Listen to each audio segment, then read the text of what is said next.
Welcome to Body Kindness. I'm Rebecca Scritchfield, creator of the Body Kindness Philosophy book and audiobook. I'm here to help you create a better life by reinventing health from the body oppressive, shaming, and you'll never be enough type of mindset to positive and joyful ways that you can spiral up your energy, mood, and your well-being at any size, shape, or weight, and as you are right now. Get started for free at bodykindnessbook.com/start.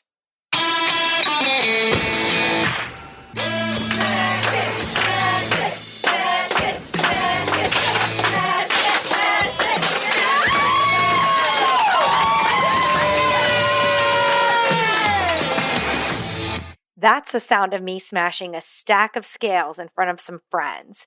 And I have to say that breaking up with the scale and all the other ways I was judging, monitoring, and measuring my worth was absolutely pivotal in my life.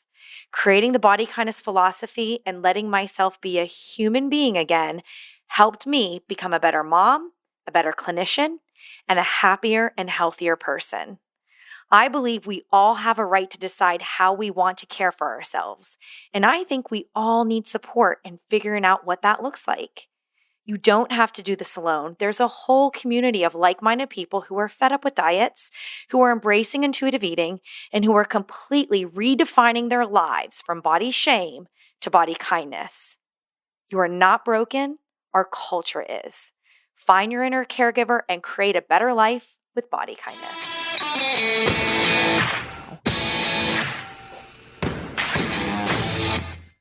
Just on social media, we're seeing memes which are sort of making a joke about this is what I'm going to look like after COVID-19 whenever I've gained, when I've gained lots of weight, or, oh, we're all going to be fat after COVID-19, and I have a lot of clients who are, lots of people are communicating more via WhatsApp, which is lovely.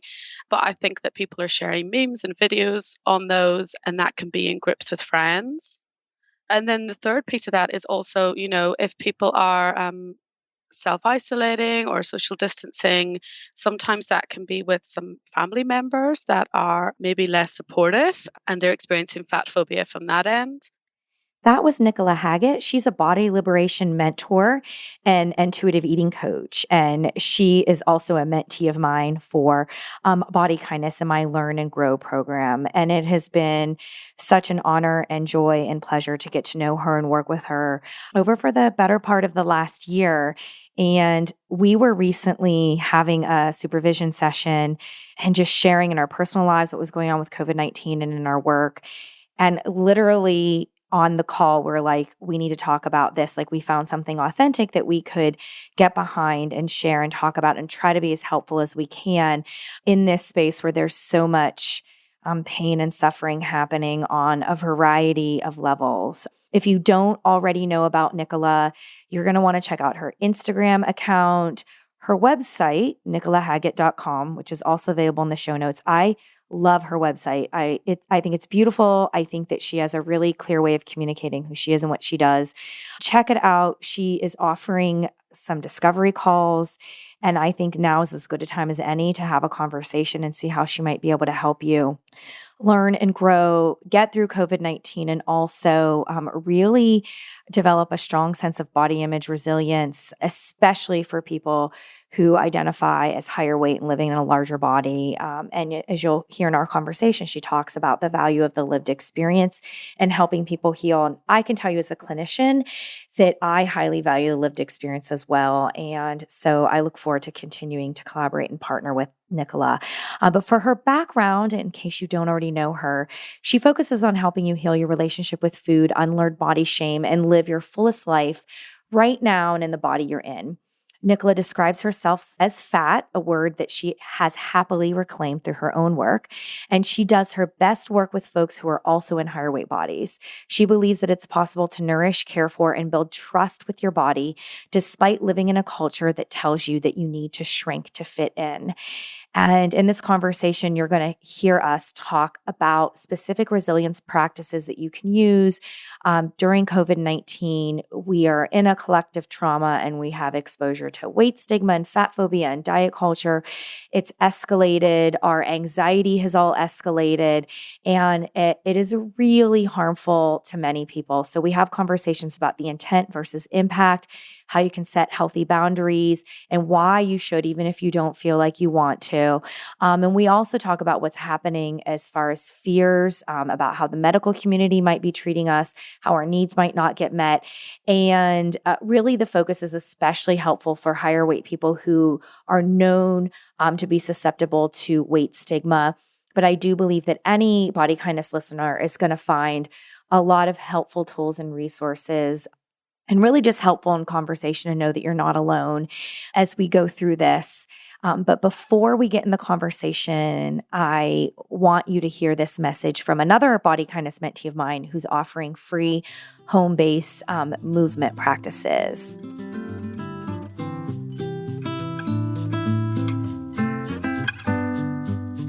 Hey there, listeners. I have an opportunity for you that you might be interested in. I am so excited to share this. This is an offering from one of my professional mentees. You might know that I have a program for helping professionals in bringing body kindness into their practice. And one of my mentees has an amazing online program. It's called Vitality Practice. And this is a weight-inclusive online fitness membership with dozens of movement videos. Now, considering the situation we're all in with COVID, she is actually offering your first month free. There's no obligation to continue after that first month. I have been doing the videos at home. They are fun. Some are challenging. Some are beginner. All of them have elements of cardio, muscle strengthening, core training, flexibility, meditations, and so much more. I highly recommend you go check it out. I've really been enjoying these videos. She's really motivating emails as well. The way that you get to the website is by visiting careerfitmom.ca/fitness. I'll also include a link to that website in the show notes. You're going to use the code BODYKINDNESS, all one word, all caps, and that is going to get you your free month. And yeah, I think it would be a great thing for you to check out and try out. I think that, as we're all trying to adapt to hopefully a temporary new normal, we're finding ways where movement can help us sleep and cope and manage our anxieties. And so finding something we can do that is filled with compassion, that we can do from our living rooms, that's led by a Health at Every Size fitness pro, sounds like a bunch of wins, especially when you can try it for free with no obligation. So again, it's careerfitmom.ca/fitness, and the code is BODYKINDNESS.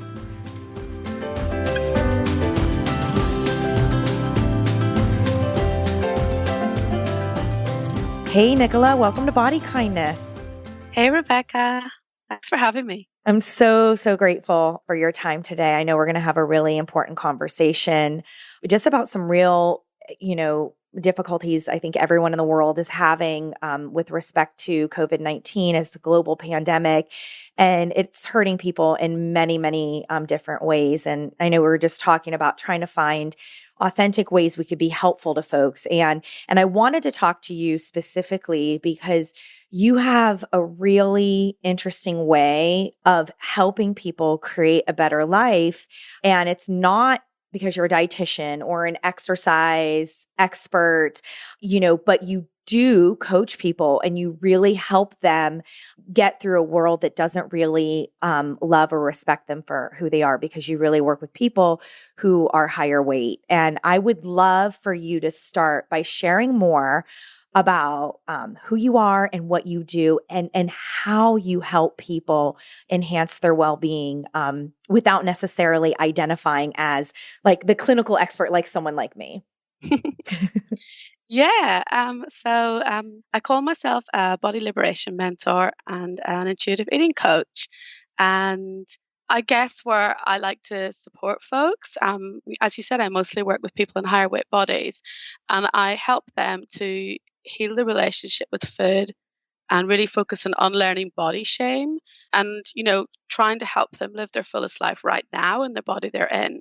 And where I like to, add extra support is I can bring in my lived experience as Mhm. someone who identifies as being in a fat body, and I can really, walk alongside them and support them because I understand a little bit. My experiences might be different than theirs, but I understand a little bit about what it's like to work on body acceptance when you're in a bigger body, and when the world is often not making you feel like that's okay. Mhm, mhm.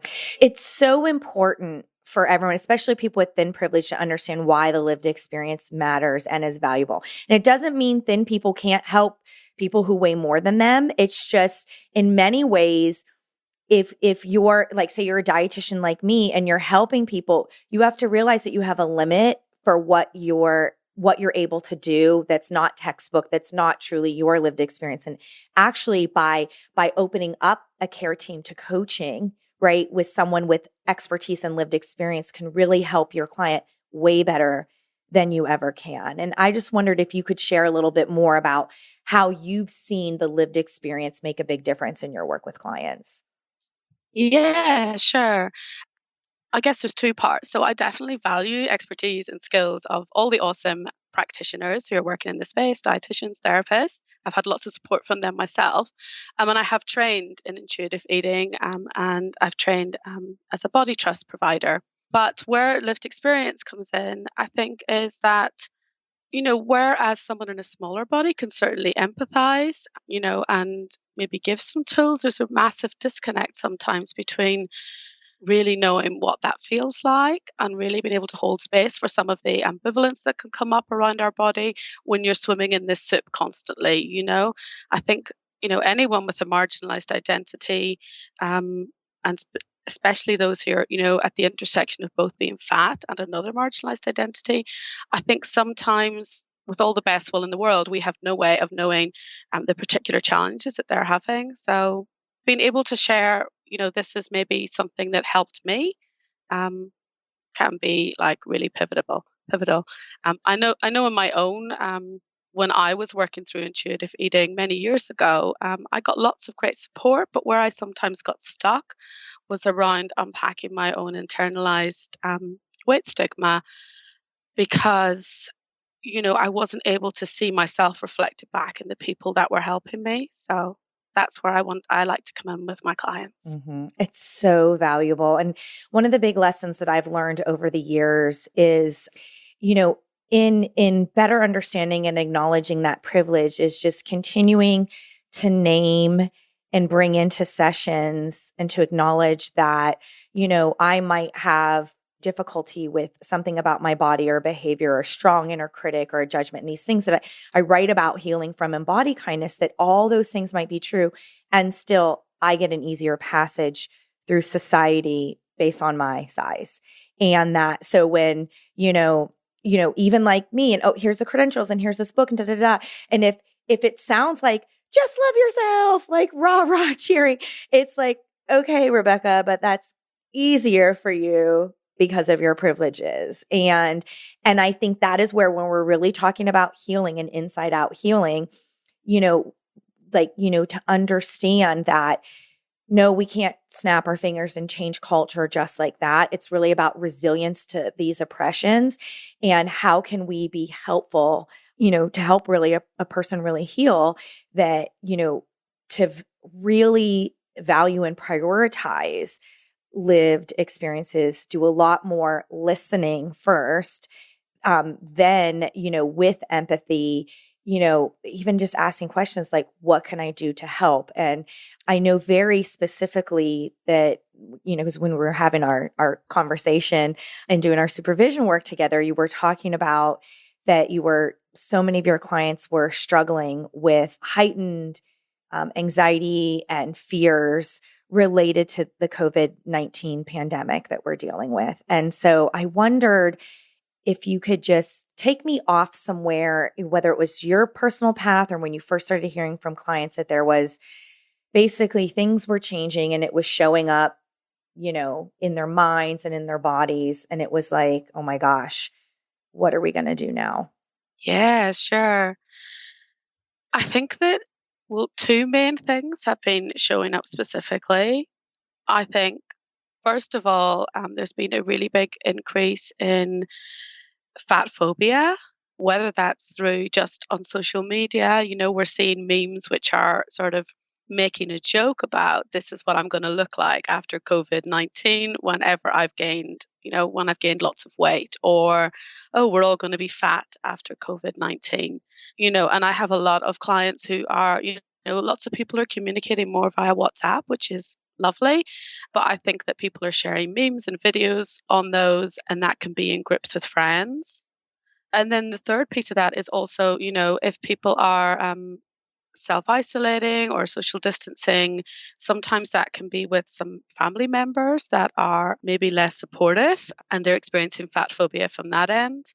So, yeah, there's really this feeling of this mounting increase of negative comments about fat bodies. And that's Hmm. feeling really uncomfortable. I mean, I've experienced it myself. Well, can you So share yeah, maybe just what you've experienced since the outbreak? yeah, yeah. So, I'm quite fortunate in that, my social media feed is very well curated. So from that side, I haven't seen much. So obviously that's like the first step that I talk to clients about is like, who can we unfollow? But what I've personally experienced has been WhatsApp, messages with these like funny memes that have been circulating, and it's that piece where often as a fat person, you're often made to feel like you're too much or you're too sensitive, and or if you say anything that you're, being a killjoy. But it's really that piece of saying that we can have compassion for our friends or family who are struggling and maybe using these funny jokes as a way to cope, because that's something we do, isn't it? And we can also, you know, say to ourselves, but we're still worthy of respect, and our bodies are worthy of respect, and that we're allowed to set boundaries around that. You know? Yeah, absolutely. I mean, just to unpack the meme part to begin with, you mentioned humor, and that is something that let's talk about intent versus impact, right? Like, without question, we are going through human trauma, like all of humanity. We are all going through a trauma, and we all have some element of trauma in our lives, and others way more. There's like big traumas and little traumas, but you know, it's unprecedented in our lifetime what we're going through. And there are ways of responding to uncertainty. And there are some people who are just in complete denial, just marketing all the same things, that they've been marketing, or like nothing's happening here, right? Because it's a way of coping and securing safety. And then others are like full on being like re-traumatized and panicking and Mm. catastrophizing, one is not better than the other. In all sense, our brains are working correctly, and that our amygdala is saying, this is dangerous. How do I get to safety? And then our cortex is just thinking and recalling, what do we know is safe? And Mhm. so the brain is trying to function. It's just how we're adapting is different among folks. And one of the ways that people cope through difficulty is humor. So like, let's take like the loss of a family member. Someone might tell a joke and everybody laughs at this joke, or, and it could be intertwined with a memory of that person. And then people are like, oh, should I be laughing? Aren't I supposed to be crying? And you could see, Mhm. right, this beneficial purpose of humor, right? But when we're talking about somebody, right, so we're going through this collective trauma, and somebody is sharing a meme of this is what I'm going to look like after COVID, right?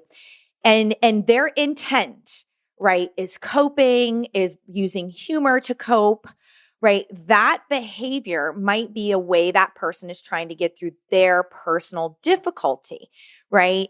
But it's saying so much more in doing that.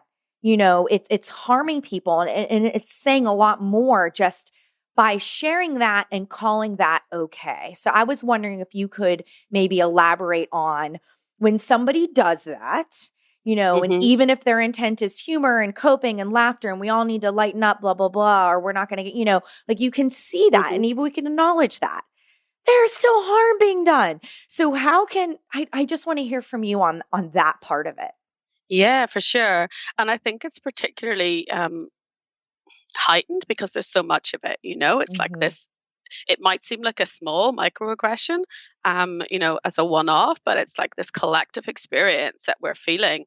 So I guess first of all, there are some practical things that I like to walk my clients through.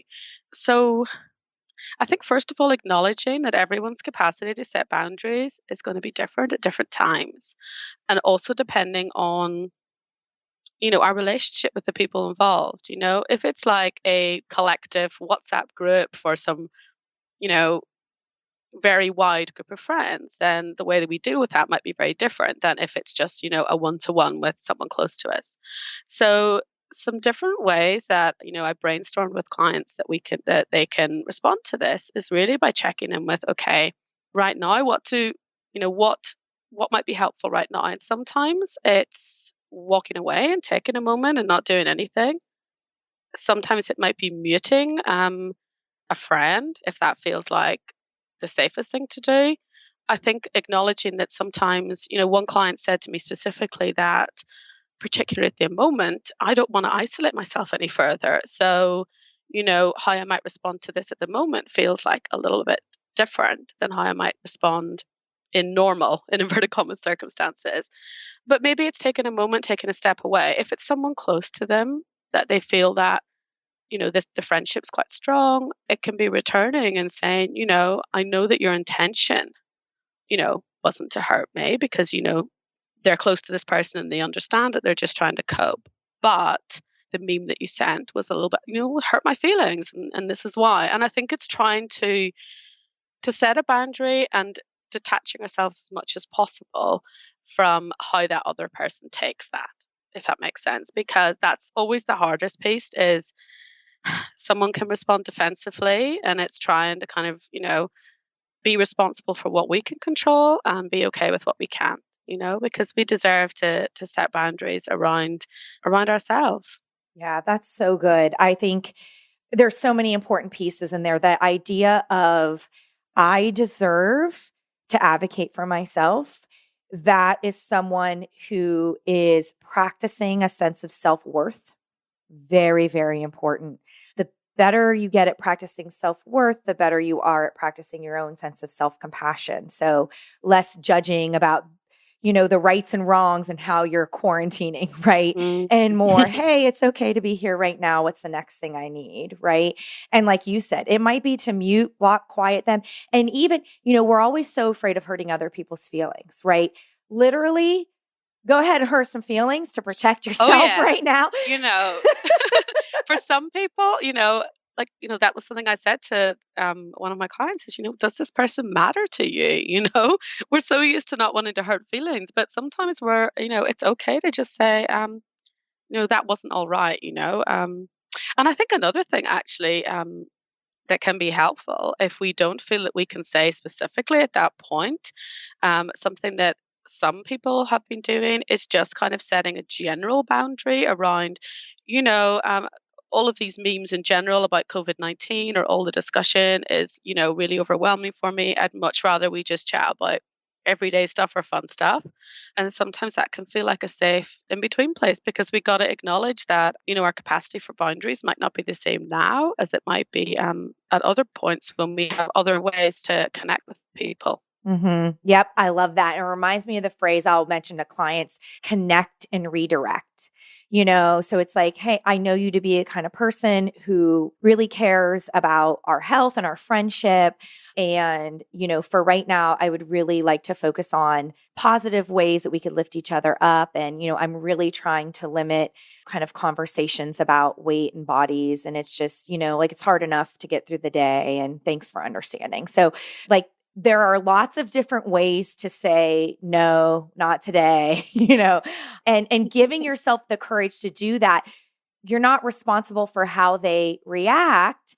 And also, how they react might be tied into their own fears and struggles and difficulties. And I think a healthy dose of self preservation right now is absolutely warranted, because even if they have an issue with, like, well, why are you asking for this? Or how come you muted me, et cetera, that then opens up the point to have a deeper and more meaningful conversation about boundaries at a future time, like when two parties are willing to have that conversation, which is actually where you get somewhere in the relationship anyway. So it's like, Mm-hmm. don't be afraid of this intermediate, oh, I don't want to hurt their feelings, or, oh, it's like, if your inner caregiver's like, this isn't right, and I'm afraid to set this boundary, but here's one meaningful thing I can do right now to give me the space to take a breath and think about the next positive self-care choice for me, because my needs matter and my needs are important. 100%. Yeah. And just, I guess, quickly, one other thing Mm-hmm. that I'm suggesting to help is also adding as much fat positive, helpful accounts to your Instagram feed as possible. So as well as unfollowing people, like really following lots of accounts that are helpful and positive, so that you're kind of balancing out some of that stuff that you can't control, if that makes sense. Right. Oh, yeah. That's a great tip. And I'll be sure to include, obviously, all your handles are going to be in the show notes, so everyone needs to grab those. But I'll include some of my favorite lists if people just want to click follow, click follow, click follow. So I'll Mm. make sure folks have that in the show notes. That's all really good. And again, like we were saying earlier, it's just with this deep breath and this gentle acceptance of, I cannot control anyone else's thoughts and feelings. I can't control their actions or their responses, but I can, take care of myself by doing these measures that we talked about with respect to social media, exercise, plenty of self-compassion, saying, this is hard for everyone right now, and it's okay that I need a pause or a break or a boundary with this and that person. And also, it's okay to be really hurt by something. And what Mm. can I do right now that can make me feel a little bit better? Not ignoring the pain. Pain is real and valid, but it's when we downward spiral into suffering that just Yeah. makes it worse. So, like, it's okay that this really hurt me. What's something that I could do? How that painful thing can lead to that criticisms that just really doesn't lead you to anywhere nice. And we all know those things, just to pivot yourself around. But, like, it's not about ignoring the pain. It's just permission to, like, this sucks, this hurts, this is the action I took. And now I need to let Mhm. myself move on, because I got a lot of crap on my to-do list right now. It's just getting through the day, right? Like, I want that Yeah. outside walk. I want, something, people who luckily have not lost their jobs need to work, like, in their houses. And so we're, like, suddenly on this schedule of, how do I stay focused on work and not just flick through Netflix and sit in the sofa, which is what we all want to do during the workday. So you got so many other things to work on. I know that I want to pivot from social media, because I know that there is, it's one thing, people just acting a fool, but I've seen really quickly, maybe 1 or 2 minutes, I've seen in the US, I don't know if you've seen it where you're at, something like the quarantine 15. And it's like, big air quotes when I say helping professionals, like diet culture people. They're Mm. literally out marketing. I've heard people say that now they're marketing, oh, keto is going to support your immune system and prevent COVID. I don't know if you've seen that, but I've heard that through Yeah. the grapevine. So yeah, Mm. you've seen that too.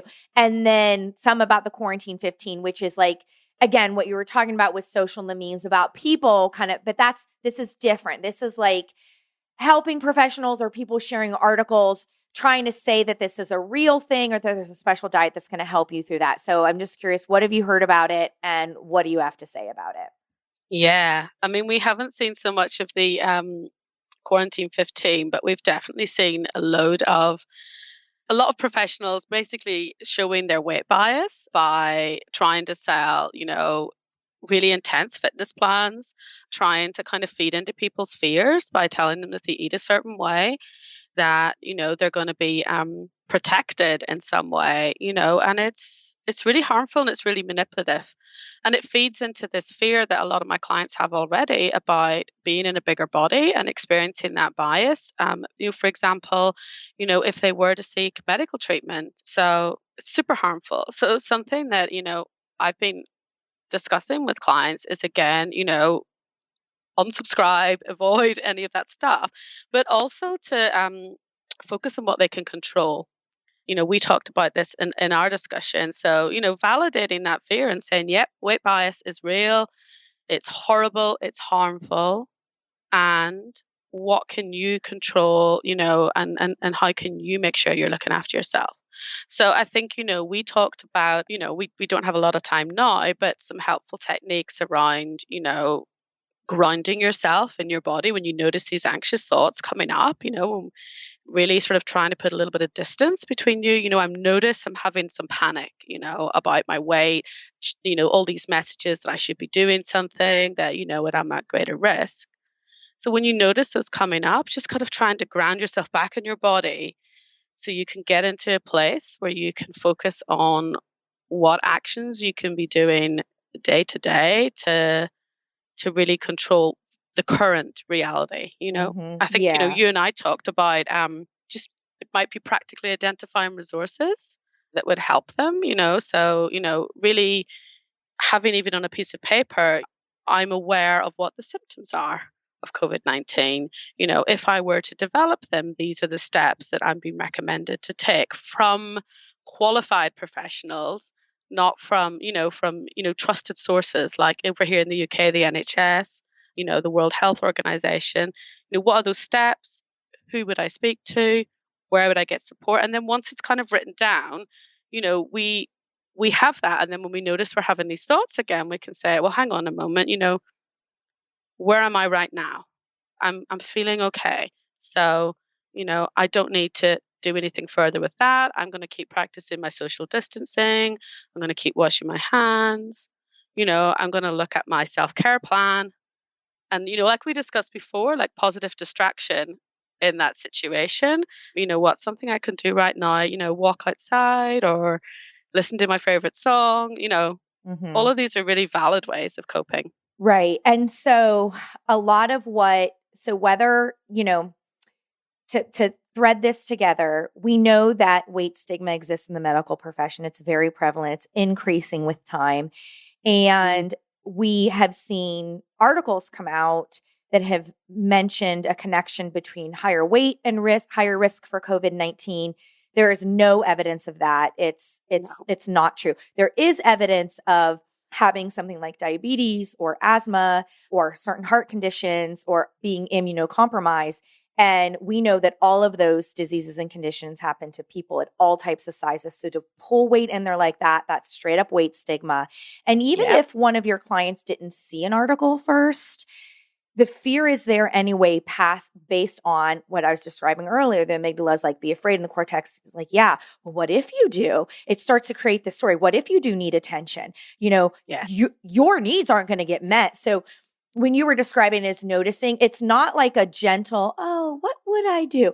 It's like literally they're coming and they're like, yes, I'm going to die from this, right? Yeah. Like it's literally a fear and catastrophe that is valid based on their personal lived experience, articles they're reading, and just what we know to be true about weight stigma. So when they come to you for that, you're able to come in and, like you were talking about, kind of grounding them first. That is so brilliant, right?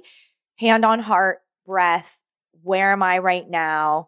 Little grounding things I'll do with clients. If you happen to have an orange around, stick an orange in the freezer, pull it out, and just be like, Smell. ooh, yeah. The smell's amazing. Scratch it, smell your fingers, but even saying cold orange in my hand, just anything to ground, to get yourself sensory into the here and now, right? That step And then as you were talking about, listening to them, validating their experiences, you would walk them through their self-driven self-care plan, right? Based on actual data. The best thing is social distancing, hand washing, there is recommendations for being outside, right? But being 6 feet away and how nature Yes. might help. So really you're going to help them come up with this tailored and customized plan. And as you and I talked about, having a plan reduces like the harmful impact of fear. Doesn't mean they'll never have a negative thought again, but now they can use the plan to kind of run through this checklist of here's how I know that I'm okay and I'm going to be okay. Yeah. And I think that validation piece is super important because, as you said, I mean, the fear is often based, if you're in a fat body, pretty much you're very likely to have experienced multiple examples of, weight bias. And, I know for particularly in my own story, I experienced an awful lot of medical fat phobia, in my pregnancies and at different points. So there's part of it is when that fear comes up is a trauma response sometimes for folks. So, that's where, reaching out for support can also be, really important as well. Mm-hmm. Yeah. And I think that have any of your clients, well, okay. So in my mind, for the most part, in the US, our doctor's offices, like they're like, everything's telehealth, like basically don't come in, stay at home. And there's even guidance for like when to notice your symptoms and take care of your symptoms at home versus urgent care or ER hospital type scenario, specifically to get Hmm. the hospitals free, to focus on COVID. Like it's really important. But have you heard of any clients who have COVID related medical fat phobia actually happening? So not the article, but like they've needed care and they've been stigmatized, like directly related to COVID. Like I'm not sure because I even want to believe that can't happen, but it probably does. But I'm just wondering, like, if any, is it more, I'm afraid this could happen, or are they already seeing, related to COVID, an increase in bias from the medical profession?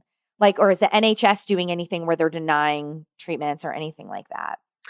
I mean, there's no specific policy yet. I mean, Mm-hmm. there have been just some discussions. I mean, I don't want to feed into Fear. anyone's fears, Mm-hmm. to be But I honest. actually So think saying there's no specific is a good thing, right? It's like maybe it it is is a more good fear. thing. It is. And I think that when we're seeing it, it's going to be at an unconscious level.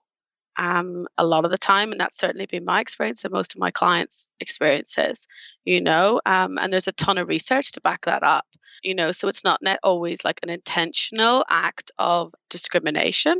Sometimes can, but often it's just in the kind of care they receive and the assumptions that people make about your health based on your appearance, the shortcuts that can happen. So it's not to say that it's that the people involved or healthcare professionals are caring by nature, and often it's that piece of the intention is always good, but there is that fear, and I don't want to invalidate that for a minute because I definitely know I've experienced it from lovely, lovely people in the NHS, and it's just a reality. But coming back to that piece of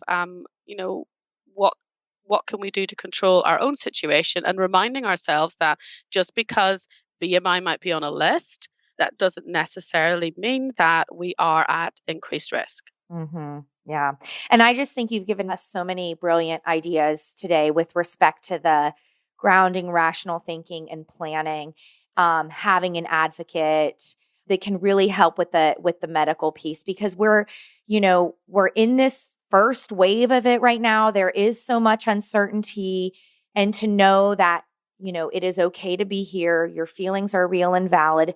Meaningful actions do help us feel better, less fear, and more of a sense of calm, so that we could just have a more manageable level of anxiety. It's not anxiety is going to go away. Like that's not going to happen, but it's this idea of that, how can we be comforted by our plans? And now is not the time to like emotionally isolate yourself. I always talk to clients about putting themselves on isolation island.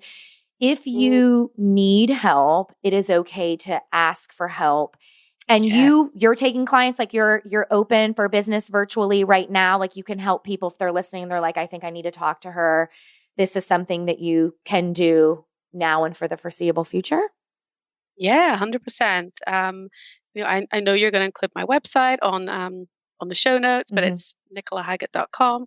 And I'm also on Instagram, and I offer 15-minute chats to anyone. There's no pressure. They just want to check in, and I can point them towards some resources, or we can chat more about how I can help. Thank you so much for chatting with me today. It's been really helpful. And I really hope that people check out your resources. And, I know that you have a really unique and compassionate ability to help people make their lives better. And so just thank you for giving your time to me today. Thank you. It's my pleasure.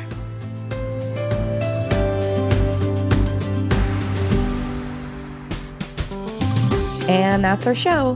The podcast is made possible with support from listeners. Please donate to help offset production costs at gofundme.com/bodykindness. And please rate and review the show when you have a moment. It really matters. Let's keep the conversations going on Facebook. Search Body Kindness and request to join the group for Body Kindness readers and listeners. Have a question for us to answer on a future episode? Visit bodykindnessbook.com/question. Body Kindness books and audiobooks are available wherever books are sold. To request a signed print copy, visit bodykindnessbook.com/order. For other questions about this podcast, please email info@bodykindnessbook.com.